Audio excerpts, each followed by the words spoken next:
Here's a little trick I learned over the years that helps me not have to actually worry about creating chord progressions, because most chord progressions and sequences have already been done, and they're usually a combination of already known moves. So what I'm going to do here is turn freshly learned harmonic moves into harmonic licks, just like you take licks and you combine them with other licks to create new licks. I mean, let's just go through licks you would play over a dominant chord, maybe in certain dominant styles. Pass through 6, 5th, 6th, and root. That's very common, okay? Let's use a little chromaticism and then that 6, okay? So we might combine those two.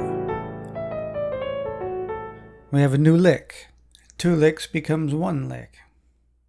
Eventually you start combining these with other things you may know. Suddenly you have a new lick and a basis to solo off of almost, so. And this little process can go on forever, using some of the same things we've already done to create different licks. And eventually you find yourself using all kinds of combos of these things. So that little part there was a little bit of combination of like the jump through the 6, a little bit of chromaticism that we use with the flat 5 and flat 3, and then etc., which is a result of combining licks. So let's take C major and the concept of borrowing.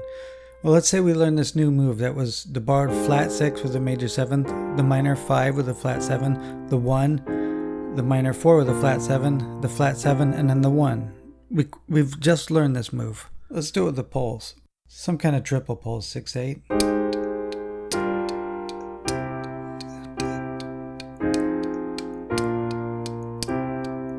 My timing's off, but we learned a really cool new move, and it sounds actually very nice. This would sound very nice down low with strings or something.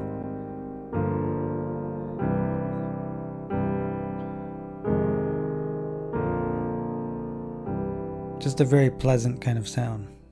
Almost like a Ralph Vaughan Williams sequence.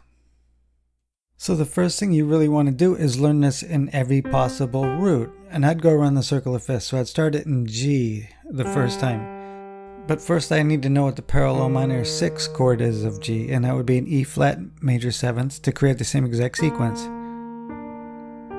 So there, we have our starting chord. Now minor 5 flat 7, 1, minor 4 flat 7, flat 7, 1. So we've done it in G. This is super important to do everything you learn in all possible roots. As a composer, not a keyboard player, as a composer. So the next root would be D. So we have to figure out the parallel minor 6 chord. That would start on B flat. So that means a B flat major 7th. And I'll just play through it now.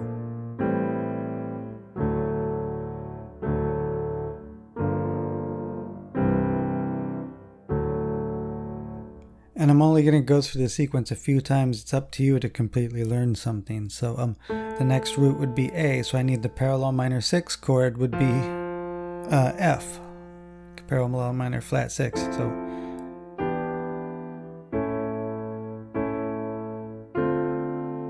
the point is to learn every single harmonic move you learn in new keys. Just playing it in a different register. It sounds very nice down low. That's why I thought I would try that.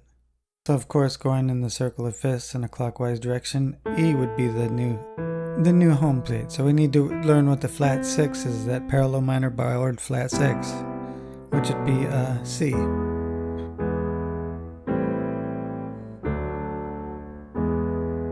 Exercises like this are super important. Taking everything you know and being able to simply move it around with ease like this. I'm not going to go through all 12 keys.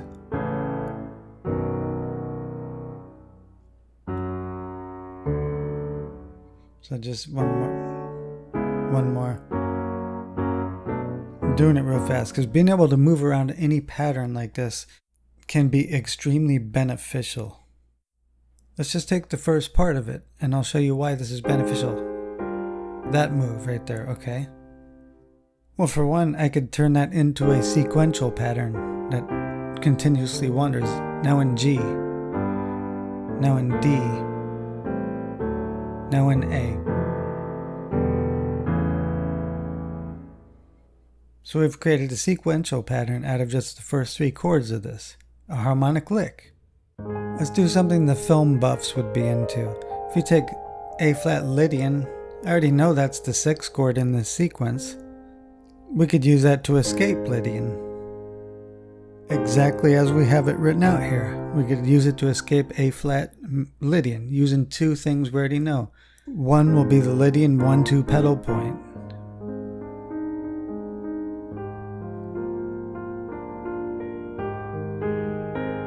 Escape. So you have 2 licks, this Lydian 1-2 combined with the partial aspects of this pattern I have written out.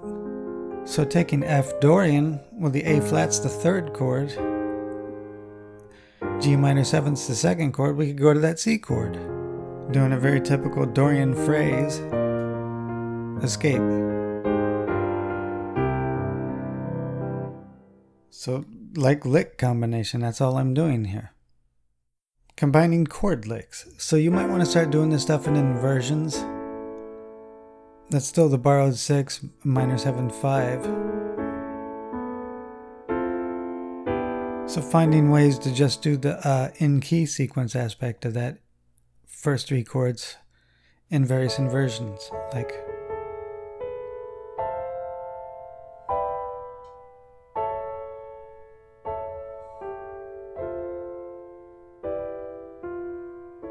has a really nice kind of almost mysterious sound to it. You could take just the first 3 chords and start on the C.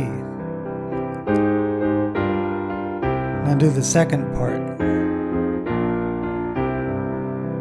Second part, go into the 5 chords. So you could use it in an energetic fashion like that. It sounds like might be a really big sweeping theme. So that's really the whole point of the video, is that the more harmonic licks you learn, the less time you'll spend actually creating chord progressions, because you realize that chord progressions are just like licks, are just a combination of other licks combined into one thing, creating a sequence of chords.